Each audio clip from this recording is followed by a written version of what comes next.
2 a.m. We got Whataburger in Texas. Everyone says the burgers are better at Whataburger in Texas, so let's see. We got the patty melt.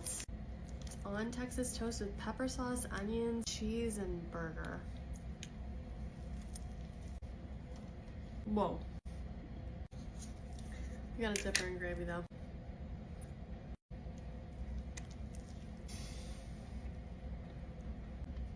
Oh my god, that's insane. We also got the chicken tender meal. Obviously I have to dip it in gravy. Hits every time. Jalapeno ranch.